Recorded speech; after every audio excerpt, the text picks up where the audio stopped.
Good afternoon, and welcome to another CISO policy discussion hosted by the National Technology Security Coalition. The NTSC is a coalition of senior technology security executives, including over 40 chief information security officers from Fortune 500 firms from across the nation. Our mission is to bring the voice of the chief information security officer to Washington, D.C., ensuring that the practitioner's voice is being heard on Capitol Hill. Today, we are joined by Emilian Papadopoulos, the president of Good Harbor Security Risk Management, an NTSC Advisory Council member, as well as an advisor to the NTSC Strategy Committee. I'm going to let Emilian introduce his guest today, but before I do, I just want to remind everyone that you can learn more about the NTSC by visiting www.ntsc.org. I would also remind everybody that for everybody who is registered and stays for the entire webinar, we will be providing a copy of Nicole's book, This Is How They Tell Me the World Ends. I strongly recommend you read this if you want to understand the cyber weapons arms race. So, Emilian, over to you.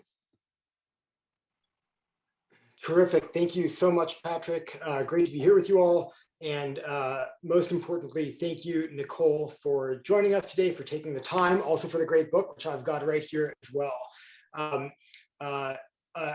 Everybody here knows you, everybody here has read your stuff. So I will simply remind them that Nicole is an award-winning journalist for the New York Times. Reporting for about a decade. This book is the product of, I think, kind of 7 years at least of reporting on cybersecurity, maybe 8 years by now.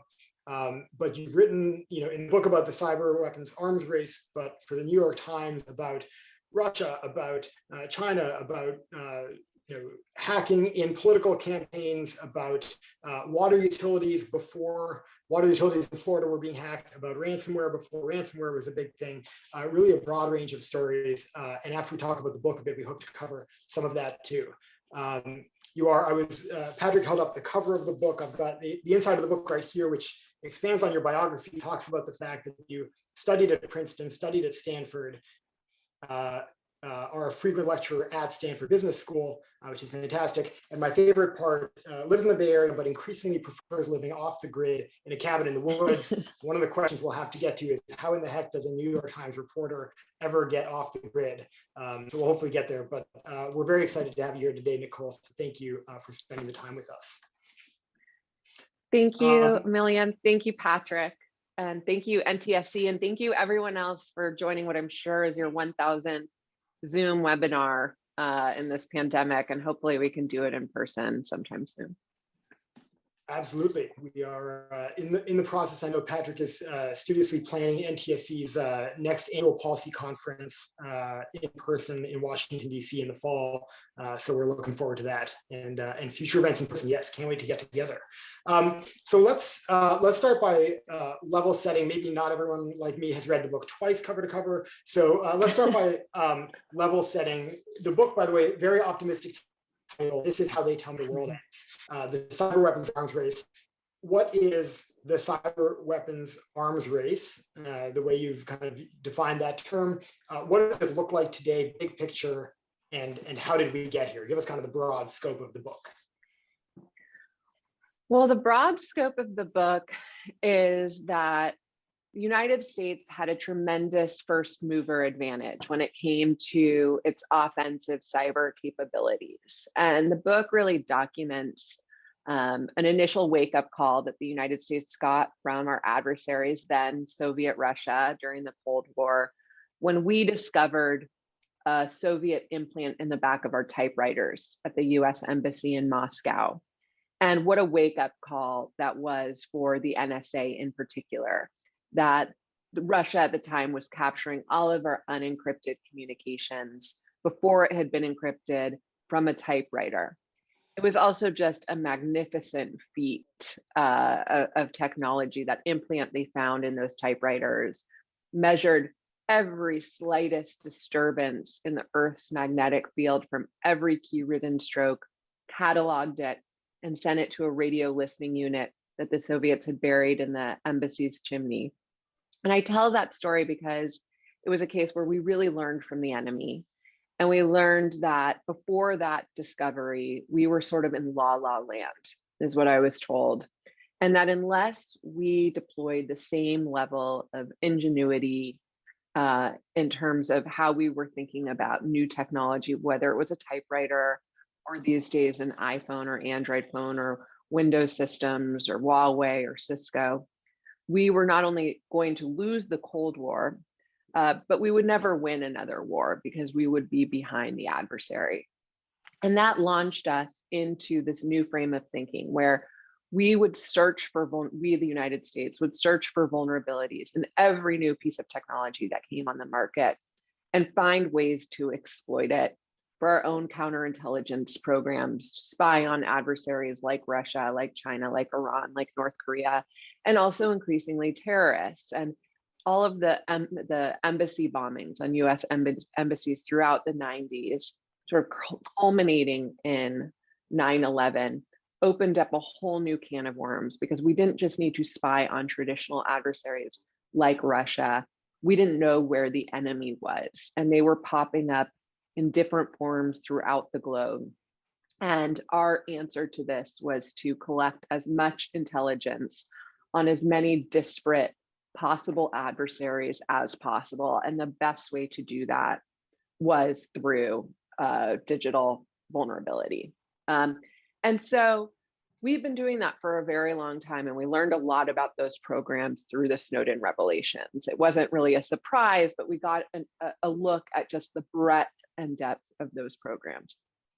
I actually in my personal life was brought into, or I should say my professional life was brought into some of the Snowden revelations. I actually was given access to some of those documents together with The Guardian and ProPublica through the New York Times in a partnership we did on several stories.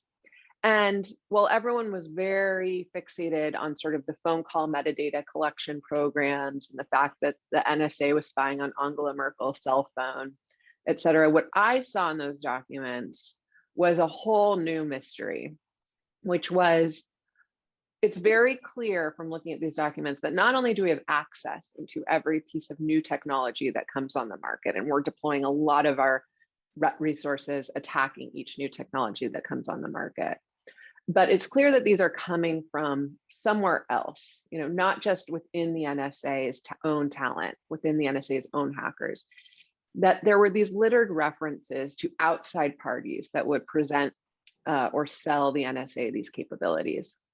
And I had always heard murmurings of a cyber arms market, that governments were paying hackers on the quiet, under the table, to turn over vulnerabilities in code or the code to exploit those vulnerabilities and stockpiling them in case they needed to use them to spy on a particular adversary who was using a particular flavor of technology, but also increasingly for our battlefield preparations, in case we needed to get into the Windows operating system that supported the power grid in Iran or in Russia or North Korea. And so I was very fixated on this moral hazard because 3 decades ago, we were using one typewriter and Russia was using another. China was using Huawei, we used Cisco. If we found a vulnerability in Huawei and we didn't tell Huawei about it, no harm, no foul to Americans, because for the most part, Americans weren't using Huawei. Well, today, Huawei is still the glaring exception, but for the most part, we're all using the same technology. So I was fascinated by this moral hazard and the security dilemma behind this very basic question, which is, when we hold on to a vulnerability so we can exploit it instead of getting it fixed, aren't we fundamentally leaving Americans more vulnerable? The other thing I wanted to explore was, just from my own perch and day job at the New York Times, I'd become something of a firefighter, where every day I get just this fire hose thrown at me of whatever the latest attacks are. And I have to pick and choose on the fly and decide which attack I'm going to run to and go cover. And these attacks were coming from new corners of the globe. North Korea's attack on Sony Pictures, Iran's attack on Saudi Aramco, and later on the Sands Casino, cyber criminals and ransomware, which is now in the news right now. Russia was only getting more brazen and more sophisticated They were coming not just for our elections, but we were finding them inside our power plants and breaching our nuclear plants, and now inside our federal agencies and even our utility companies and FireEye and Microsoft. So I wanted to return to this same basic question. When we leave open a hole that we can exploit, aren't we leaving Americans less safe? Because where I'm looking around, every country on earth seems to be hacking the United States. And so even though we had this tremendous first mover advantage, that might still be true. We might still be the world's top offensive cyber superpower. No one has pulled off anything close to some of the attacks we did against Iran and other nations. But that lead is slipping, it's closing. And these days, we are also the most targeted nation state on earth, and arguably one of the most vulnerable, because we have been blindly plugging in any single thing we can, all of our personal data, but also all of our critical infrastructure to the internet, or we're baking it with vulnerable software that we know to be vulnerable. So that's sort of the broad sweep of this investigation. And I really hoped to not only get to the bottom of it, but to tell it in a way that would grab people and make them realize what the stakes were for themselves, for American businesses, for the economy, for our national security. Because for a long time, policymakers who didn't quite understand the nuance behind this decision and the security dilemma behind this decision have clearly been trading our national security for what our cybersecurity for their perception of national security. When to my mind and from my position, cybersecurity was becoming our national security. And I don't think we can trade on it anymore. I do think the next major attack on the United States will have some digital component. In fact, I don't think we have to wait for the next big one. I think we're seeing little ones that have tremendous impact every single day, multiple ransomware attacks just over the last few weeks. So that's sort of where we are, and it's not the most positive place. But the good news is that the problem has become so visceral for so many Americans, for so many segments of our economy, for the administration, for our intelligence agencies, that we actually have no choice but to address this. And it just so happens that we just had a new administration come in that has said they'll make cybersecurity a priority. But these are not easy questions to solve for. And it's going to be a lot of short-term pain before we get to the place we need to be in terms of our own cyber defense. So I'll probably stop there and let you ask more questions. No, that's a terrific overview of the scope of the story, and I do think it's a story that needed to be told. I can't imagine it having been done just through any one day news story. It had to be a book because it's so big. It's such a long arc of time. There are multiple, maybe not phases, but there is an evolution over time. And it had to be told kind of descriptively and in long form. And I know it and some of your other work, or some of your other work, have been optioned for TV and movies. So I also look forward to seeing it in some format like that. But I think it needed to be a book and to tell the long story. I do have a bunch of questions coming out of that. The first is to come back to the kind of the earliest periods of that history. You made reference to the moral hazard. And I think you alluded to the fact that obviously a lot of what we're dealing with is a much bigger problem for critical infrastructure now than it was in the 1970s with Project Gunman and the typewriters in the US Embassy. So there's probably a time in the 70s or 80s, I guess, when the idea to just hoard the vulnerabilities in Huawei because no American would be adversely affected by that, made sense, right? Maybe that was a reasonable calculation, unlike today. But my question is your sense that when government, or maybe it's just the NSA, when people were making that decision in the 80s, in the 90s, were they aware that they were making this kind of moral hazard trade-off decision, and they thought about it and they solicited input, or was it just the path that they chose and they weren't quite aware of the kind of negative adverse consequences of it?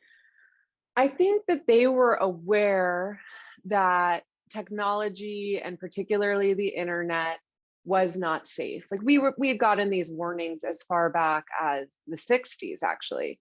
before personal computing even, there was a WERA report that basically just said, for the Pentagon, that basically just said, there is no way to secure technology, especially when it's designed to be so open. I mean, the whole idea behind the internet and its infancy at ARPANET at the Pentagon was to make things open and accessible so we could share resources across multiple data centers and computer systems. And to do that, you necessarily had to leave them open.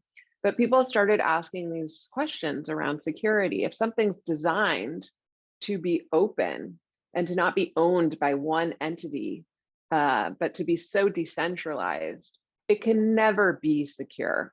So we had these warnings all along. And as technology started getting more complicated and we started introducing microchips into these complex weapon systems, et cetera, there are a number of times where people inside government said, whoa, whoa, whoa, we'll never be able to guarantee that there is not some Trojan horse in these systems unless we designed and wrote the code ourselves.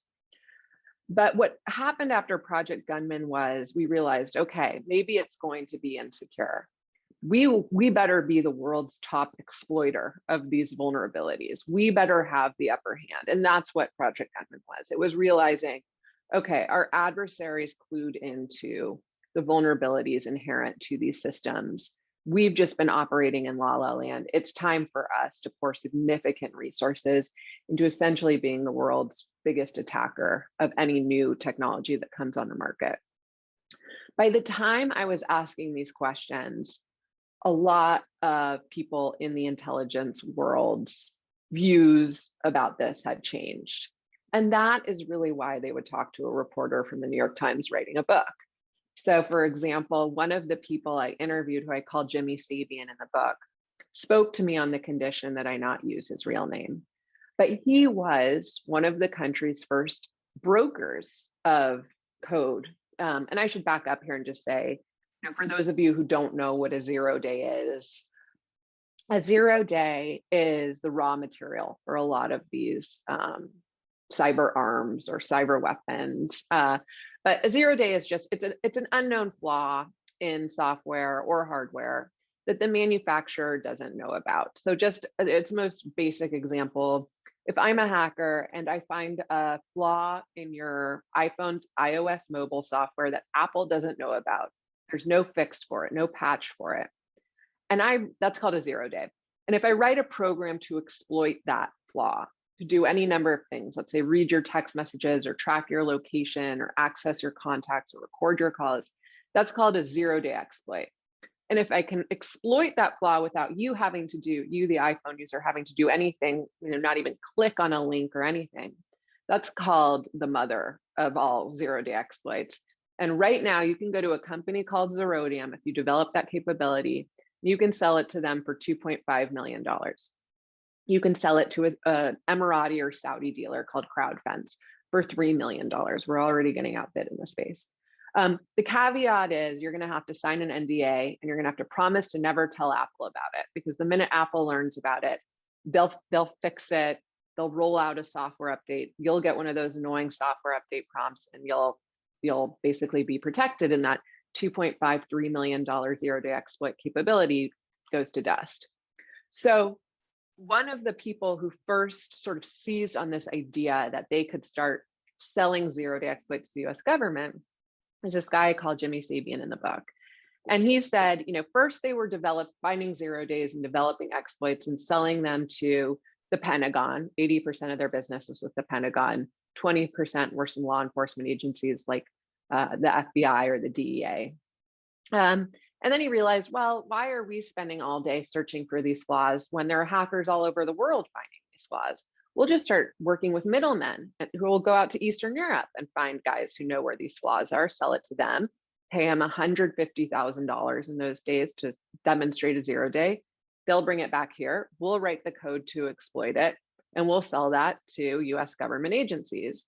So I talked to him and he walked me through this whole space. And it was exactly how it would go in a spy novel. Some guy in the Beltway sends over this murky middleman who's this former Israeli Mossad guy. He goes over to Eastern Europe. He finds these hackers in Romania and who knows where. They demo the 0 day. He brings it back. He's bringing over duffels of cash back and forth, back and forth. And they're selling these to US government agencies. It's also as inefficient as you might imagine, because they're selling the same 0 day exploit across multiple government agencies, and which is like, from a taxpayer perspective, a nightmare. So the reason he's talking to me 2 decades after he really launched this business model was he had the same concerns I did at the New York Times. We're not the only ones in this game anymore. We don't control the market anymore. We might have started it, but it's so far beyond our control. He said when he was doing this, there were about 3 boutique contractors around the Beltway who played in this space. Now he says there's hundreds, maybe only a dozen who really are really good.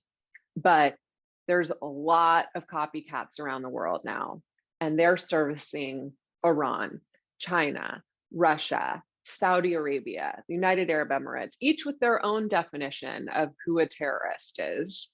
And increasingly, those nation states weren't just stockpiling these 0 day exploits for espionage and counterintelligence and surveillance. They're stockpiling them for their own battlefield preparations, because these form the raw material for the kind of digital weapon that would turn off the lights or potentially shut down a hospital, although we've proved that it's pretty easy to shut down a hospital with ransomware and you don't even need a 0 day exploit. You just exploit someone's stolen password and that kind of thing. So he was talking to me to say, it's time to call BS on this whole program, because now it's boomeranging back on us. And that was sort of the same theme from everyone I spoke to from the book. Yes, we had this amazing first mover advantage. Props to us for seizing the moment and seizing the opportunity and being a leader in this space. But now we need to shore up our defenses, because again, we can throw stones all we want, but we now live in the glassiest of glass houses, and other nations see that, and our adversaries see that, and they're throwing stones, and we can't do anything about it. So that was just the theme is yes, there were early warnings, but now their warnings have become a nightmare. And it's time to sort of recalibrate strategy to accommodate the nightmare we're now living in. Yeah, it was very clear in the book that we're definitely living in a different time from a technology perspective, as well as the market, than where it was 10, 20 years ago, and certainly earlier than that.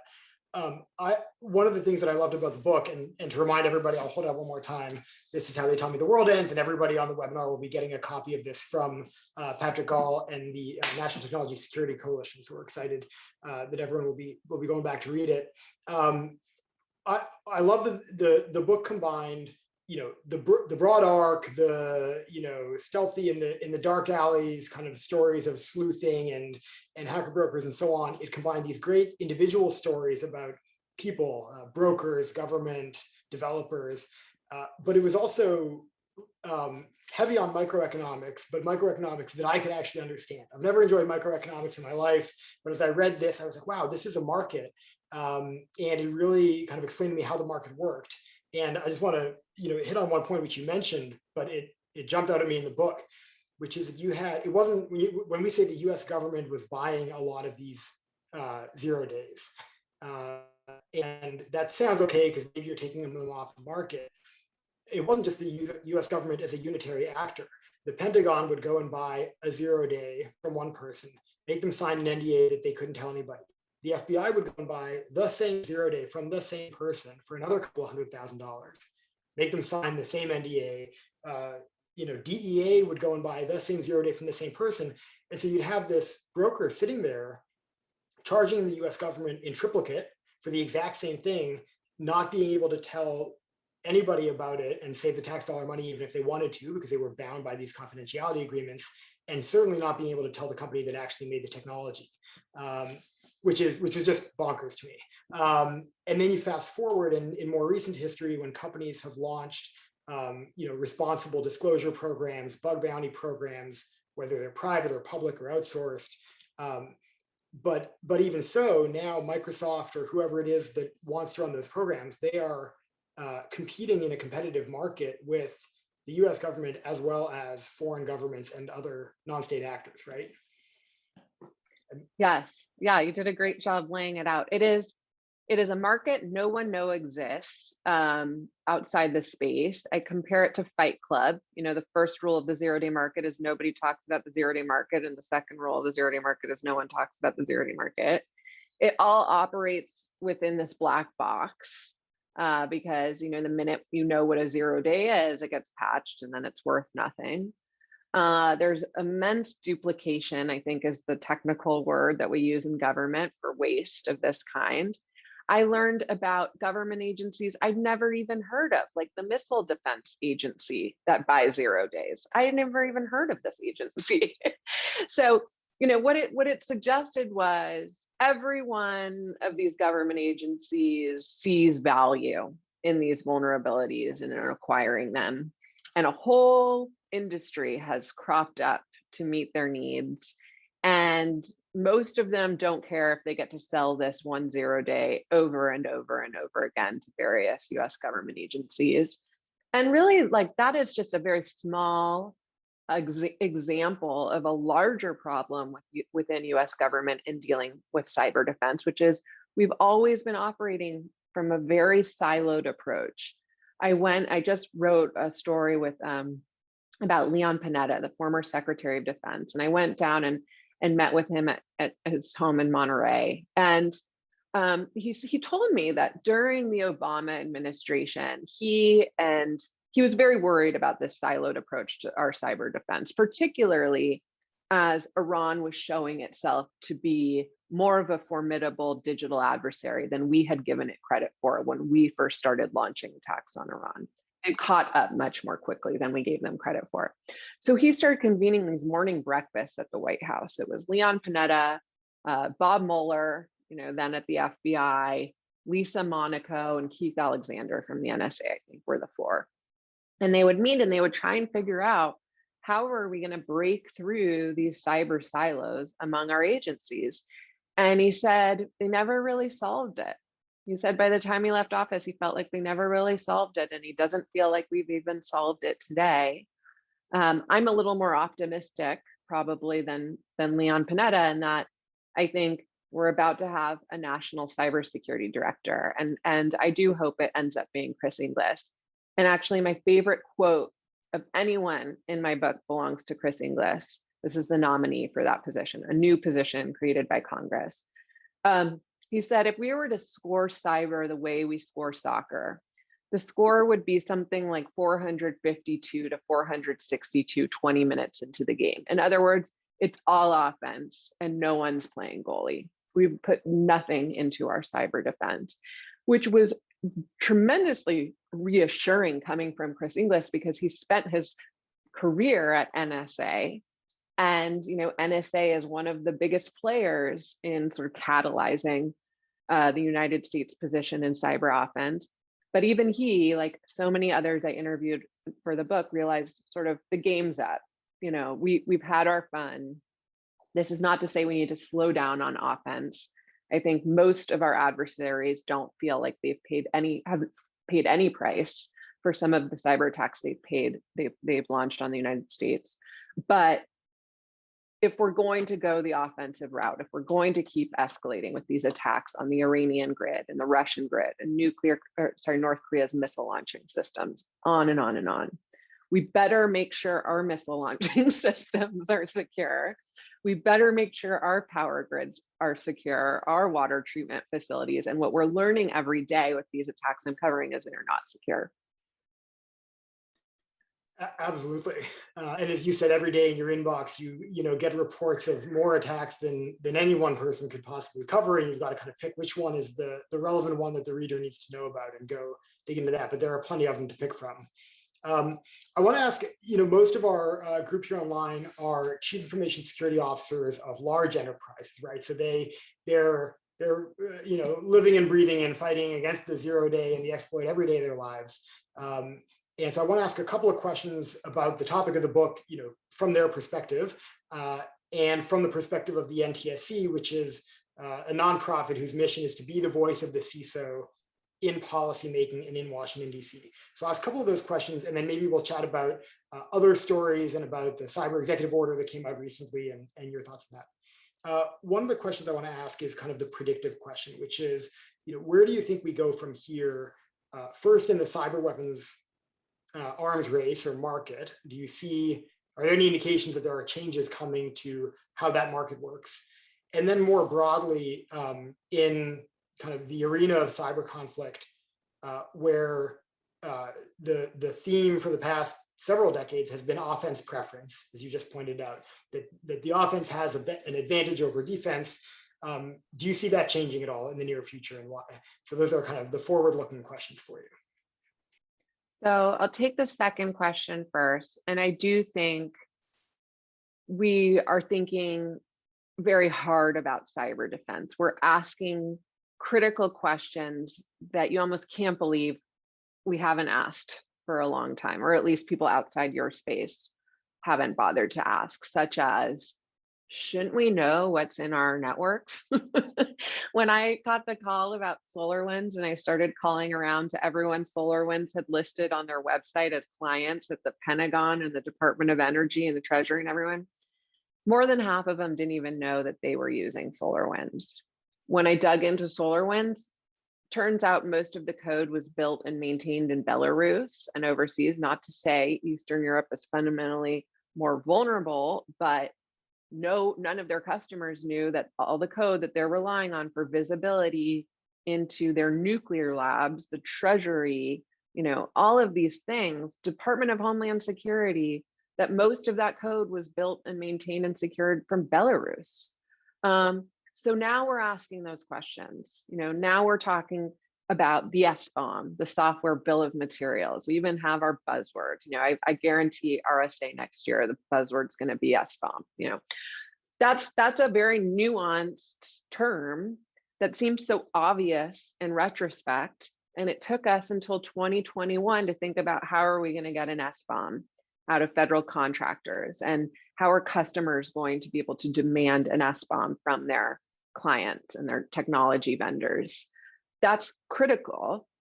And the fact that we're even having those discussions is long overdue, but is such a positive sign, because then it just creates more pressure on these vendors to supply more transparency, to show their own internal commitment to security, whether it's through a pen test report or some kind of artifacts. And we see that language come down in the executive order. And I actually have to give credit where credit is due. Obviously, we don't know what's going to happen with the cyber executive order, and so much of it will come down to execution, and it's just a blueprint for now.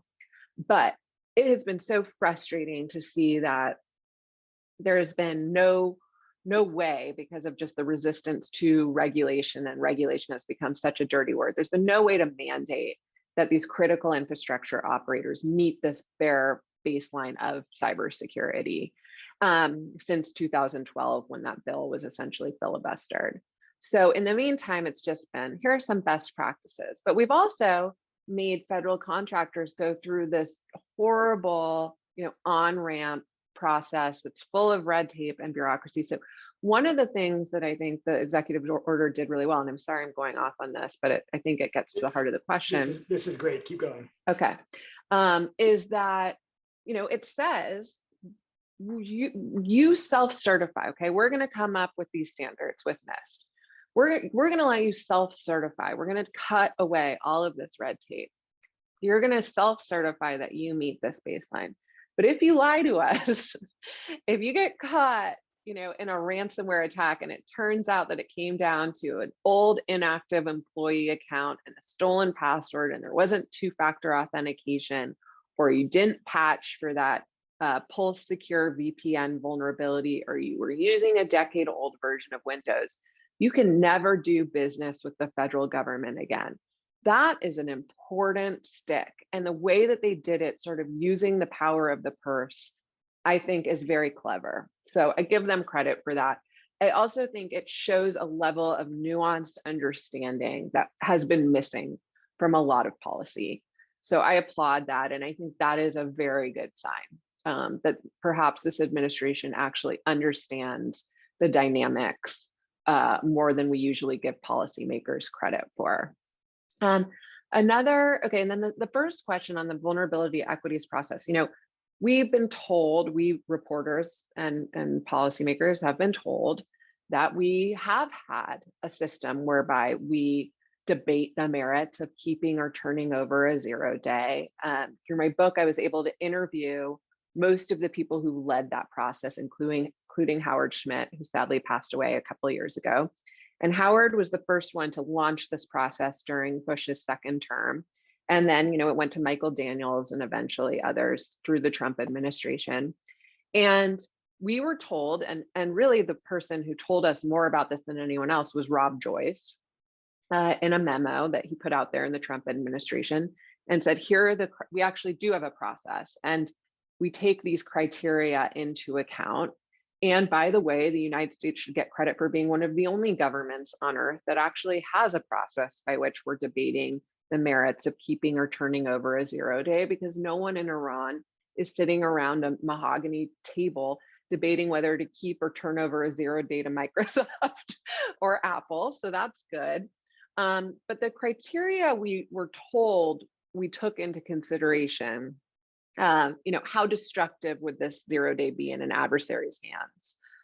How widely used is the impacted software?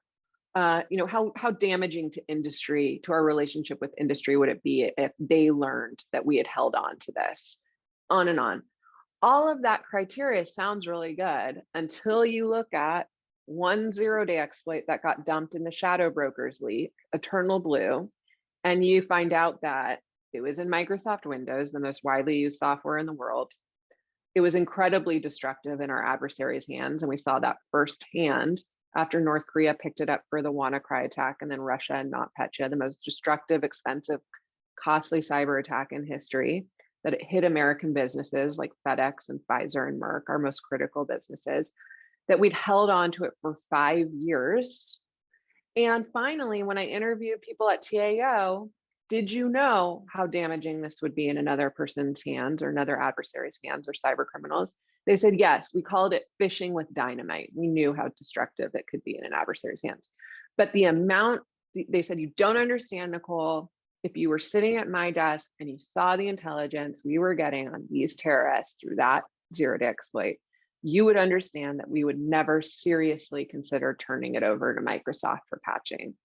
And what that told me was, one, they're probably right. I'm not so naive to think I have all the answers, because I am a journalist.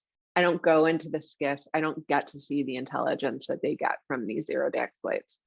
But it also told me that every criteria we said we held ourselves to in this case was BS.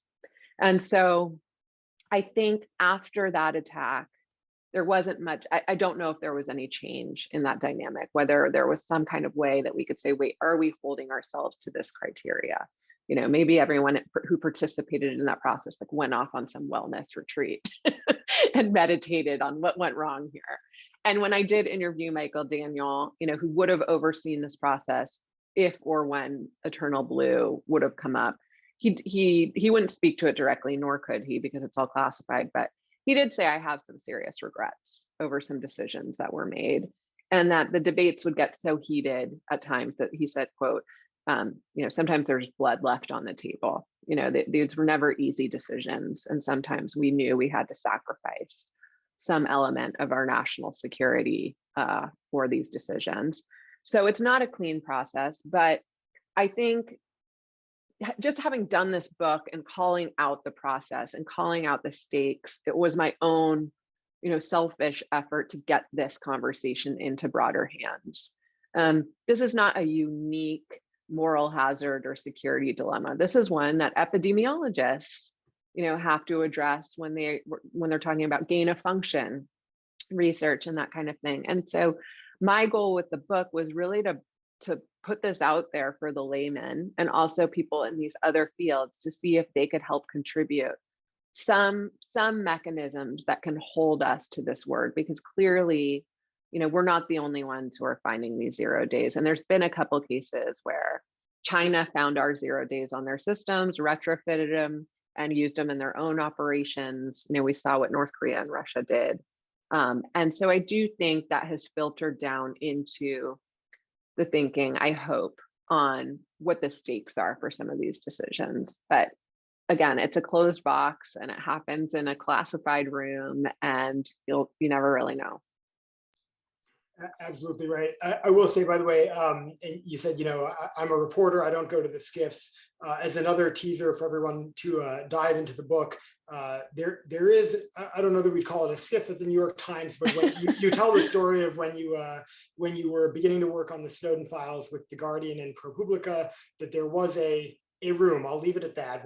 People will read the book to find where the room is. But there was a place without windows in the New York Times where you went to dig into these materials. So the New York Times equivalent of a SCIF anyway. Yeah, we called it our makeshift SCIF. There we go. Let me ask you, you talked about the executive order.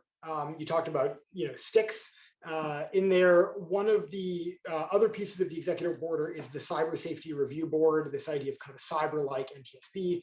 That and other chatter has raised, frankly, concern for a lot of CISOs about mandatory reporting of more than just data breaches. What is your perspective on mandatory reporting? Either kind of what are you hearing about it, or where do you think that needs to go or not go? Well, I empathize with the concerns, privacy concerns, liability concerns, lawsuit concerns. But listen, I mean, if I were God, I would have hoped that things like FSI stack could get us out of this mess. Just the sharing between CISOs at different companies in the same industry. And I think that has helped a lot. And the firsthand experience I have with that was when the New York Times was hacked by a Chinese APT, and embedding with our security team and talking to our CISO, and the sharing that went on with CISOs at other media organizations around that attack. So in an ideal world, that's how it would go. And in an even more ideal world, it would be just what we saw with FireEye with SolarWinds. They discover they've been breached even before they know how it happened. They tell everyone, even though they don't need to, because it didn't get customer data, but it got these red team tools. And then even better, they do their investigation. They find out it came in through the supply chain, and they alert the world that it came in through SolarWinds, and every SolarWinds customer now knows what to do. That's the ideal for our collective security. It's not ideal for SolarWinds. It's not ideal for a lot of the victims that, like DHS, that probably didn't want people to know that at that minute, Chad Wolf was on a call with reporters assuring me and my colleagues that the election was perfectly secure, that at that very moment, the SVR was inside his inbox. It's hard. But the fact of the matter is that these attacks are, either in the case of ransomware, so prolific and so spray and pray that you're not the only one, And so if you're seeing this on the system, or you're seeing this on your network and you're sharing it, you could help maybe 80% of the other victims defend their network against this threat. And if it's really sophisticated and it's really pointed and you discover it, then we can understand, what the mission was of these operations and how to better protect ourselves. And so that information is critical. And unfortunately, especially when I first started at the New York Times, there was that famous line that I think we can credit to Dmitry Alperovitch first, but then Comey repeated it and Keith Alexander's repeated it.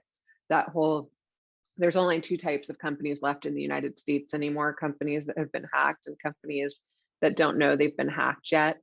For too long, victims have been able to bury these and only disclose them when it did hit PII. And for our collective cybersecurity, and really now our national security, that has to change. It just does. So I don't know, like I said, so much of this is going to come down to execution. And I know that, at least in talking to and interviewing people like Angus King and others who were on the Solarium Commission, that they understand that there needs to be real liability protection. And even, I have to say, as a reporter, I am sympathetic to the idea that companies are probably very scared this will leak to people like me. So I don't know how they handle that. And that's a really tricky one. But I do know that the framing around disclosing security incidents has changed so much since I started covering this at the New York Times. I mean, just from my own experience, when I learned that China was inside our systems at the New York Times, I learned it from a tip from someone on the security team. And it was my own employer, right? So I was like, well, if I write about this, I'm going to get fired. But I went to our managing editor at the time, John Geddes, such a mensch. And we had a conversation. He said, okay, why don't you embed with them and investigate this, and we'll talk about it. So I embedded with them for several months. Mandiant, then a very little company no one had really heard of, we had hired them. And, of course, a little bit of the FBI, but I'll never forget how unhelpful the FBI was. They would come in, take our information, close their binders, and walk out. And we never hear from them again. So, ultimately, it got to the point where I had the whole story. Here's what it looks like. And to me, it was this critical story of like, China's been doing this and everyone's been burying this. Here is finally an opportunity to call it out, to show how it worked, to talk about the process of kicking them out of our systems, to talk about why they're doing this, to remind the average American that this whole phrasing around two types of companies is correct. The attacks have been so prolific and they're stealing our intellectual property and now hacking journalists. But right before we went to press, the New York Times editors, probably rightly so, did a gut check, and they said, but what will the Wall Street Journal say? What will the Washington Post say? And I remember saying, I don't think they're going to say much at all. I think if they're telling the truth, they've probably been hacked too. The idea that we're the only ones that were hacked in this case. I mean, Bloomberg had just done a really big investigation into corruption into China's ruling party. The idea that they were going to hit us and not Bloomberg for our sources was ridiculous.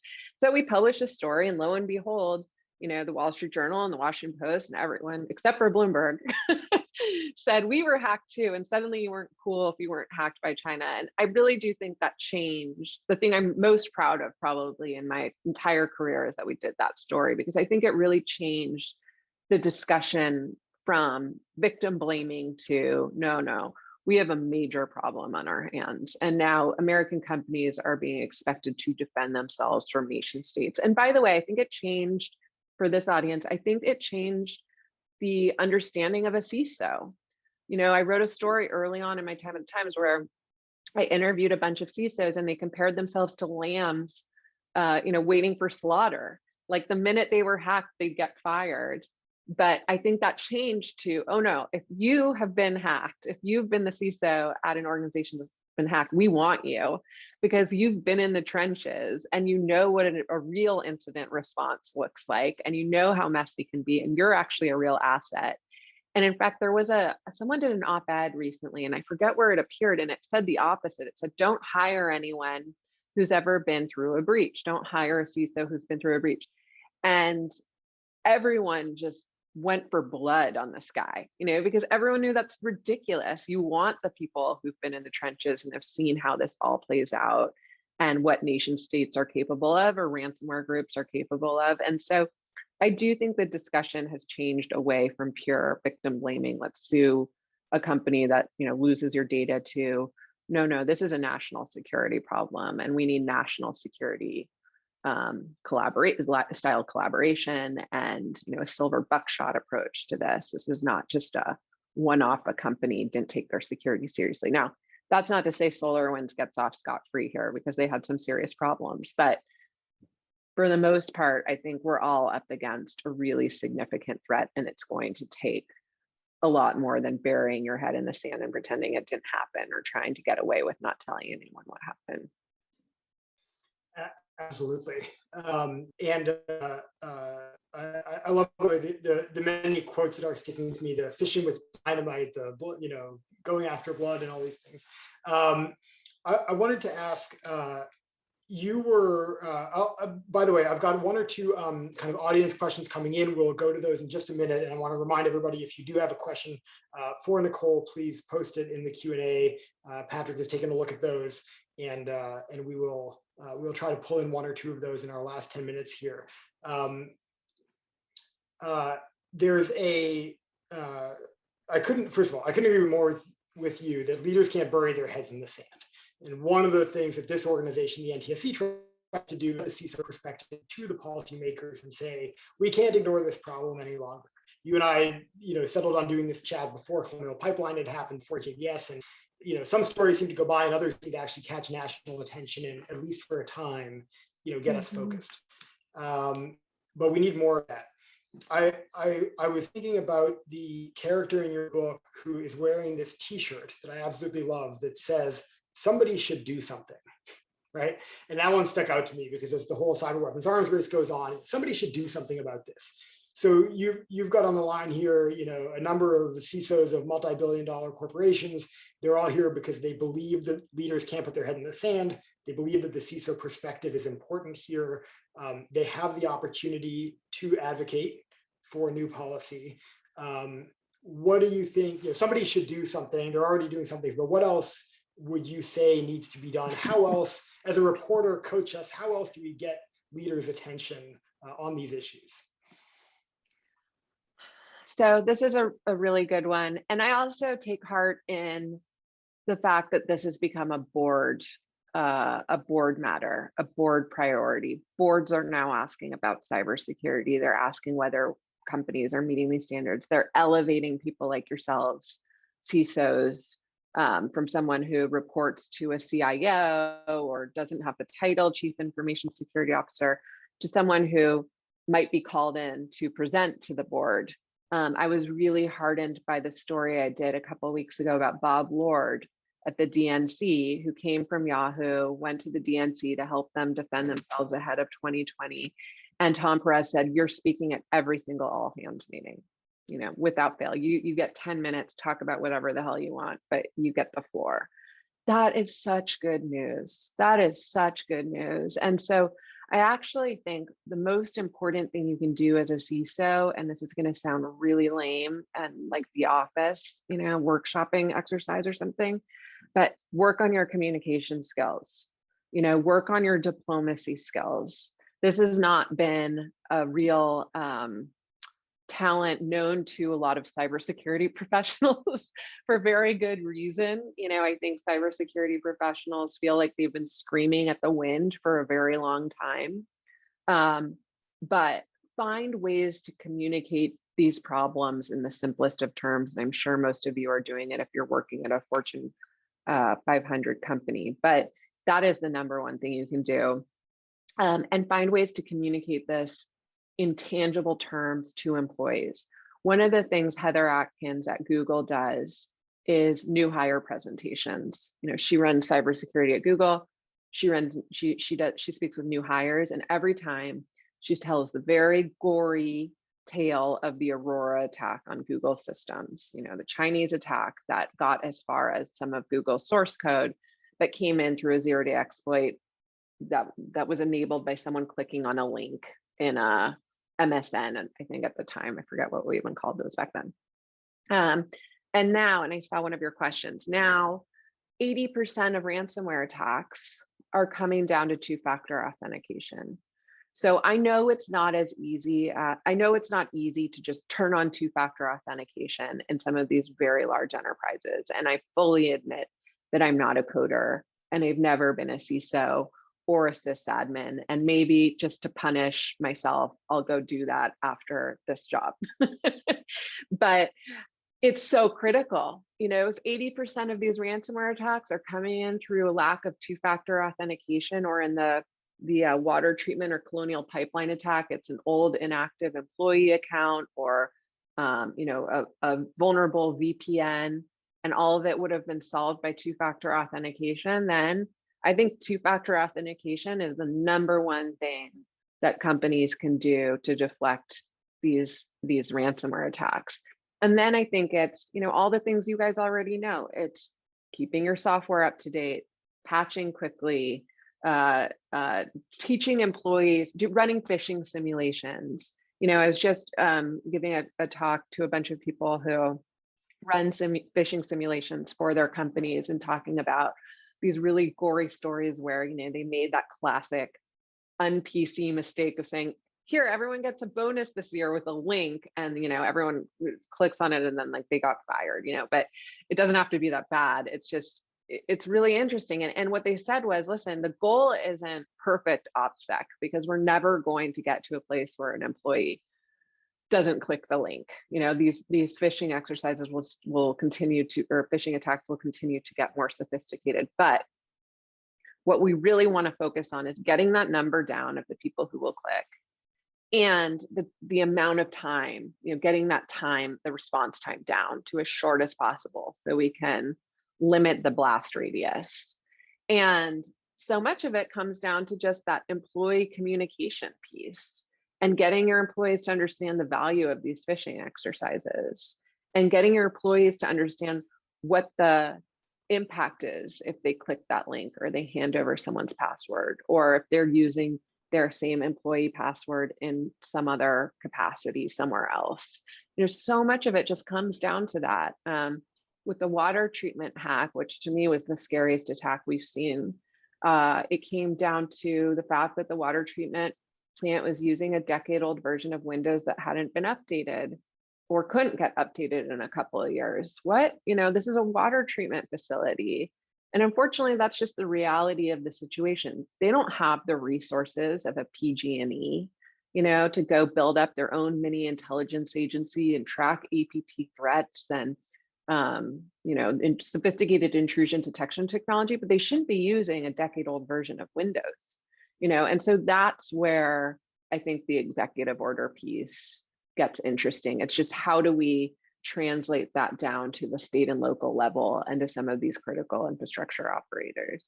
Yeah, absolutely. And I just going back a couple minutes, I appreciated that you gave a message of hope there to CISOs, many of whom on this line have been screaming about this issue and communicating for 20 years, haven't been getting the attention they deserve.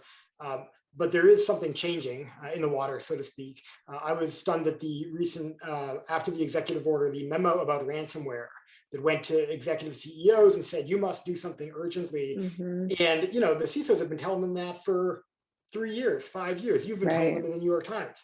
Well, but they got a memo and they had just seen Colonial Pipeline, and all of a sudden it's, oh wait, ransomware. I got to get on this quickly from the CEO level. Let me ask you on that point, one of the things, we've got 3 minutes here, so I'm going to ask a lightning round question. I appreciate your reporting, because in addition to helping us understand what just happened, you often warn us about what could happen. You were reporting about water utilities long before it was cool because of Oldsmar, Florida.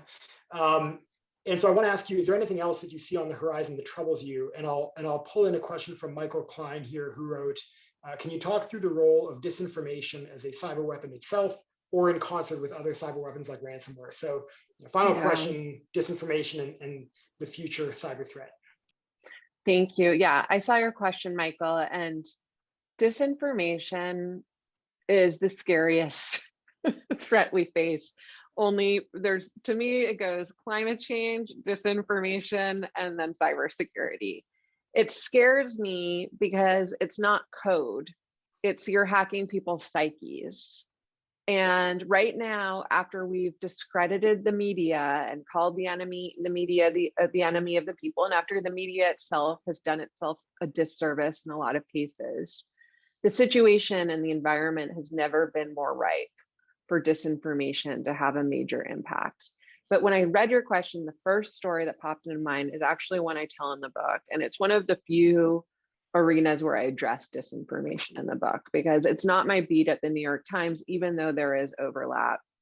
I'm grateful it's not my beat. I find it to be just terrifying and traumatizing for a lot of reporters that cover it. So when I went to Ukraine in 2019 to survey the wreckage of the NotPetya attack. That was the attack Russia launched on Ukraine that boomeranged around the world and hit FedEx, et cetera, anyone who had an employee working from Ukraine.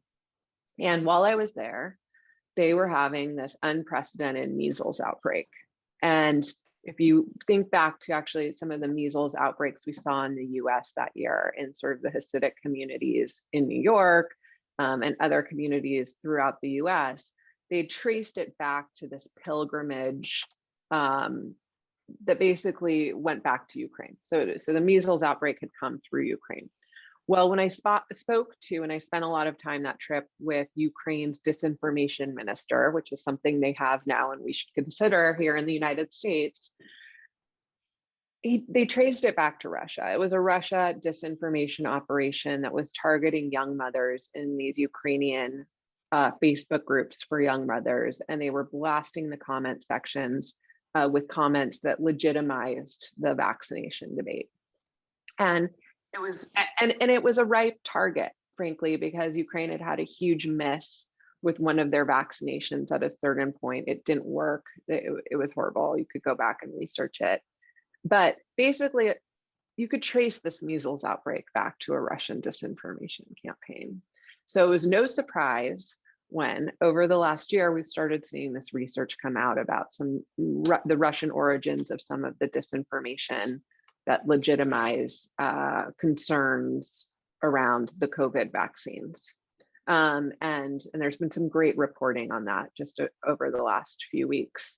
But that was what I feared the most, was that there would be disinformation related to the COVID vaccine.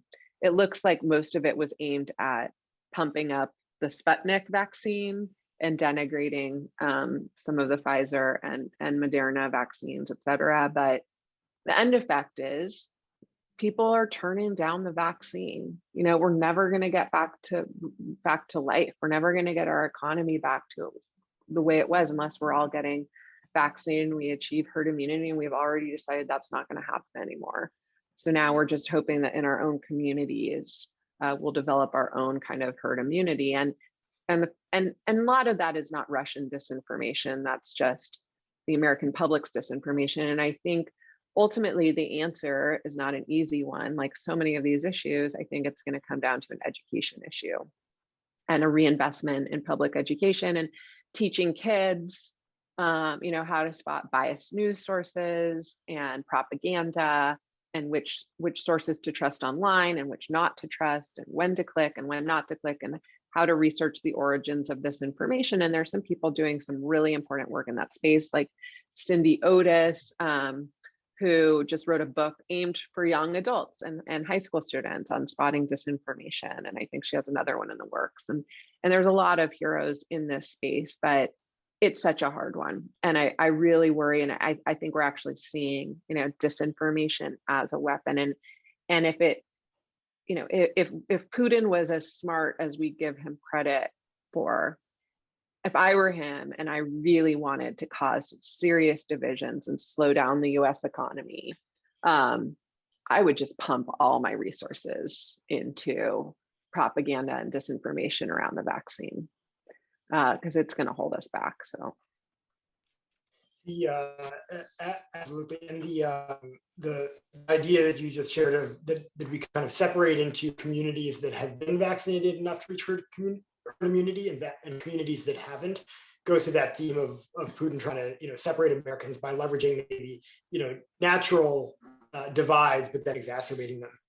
Patrick is back to welcome us and sign us off. Let me just say, you mentioned Cindy Otis's book. It is terrific. True or False is the name. And anybody on the line who has, young or teenage kids, they might like that book to help them through disinformation. And This Is How They Tell Me the World Ends. Also a fantastic book, which you'll all be receiving from Patrick. Nicole, thank you so much for your time today. Great conversation. Really appreciate it. And let me turn it back over to Patrick to close us out here. Yes, and what a fascinating conversation. Thank you both. Let me tell our audience that if you didn't put your mailing address in your registration form, please just shoot us a note so we'll know where to send the book. And I guess that's it. Nicole, thank you very much. So excited to have you here today. And the video for this session will be up on Friday if everything goes to plan. Have a wonderful afternoon, everybody. Thank you so much, Nicole. Thank you. Thanks, Thank you so much. Cheers. Bye-bye.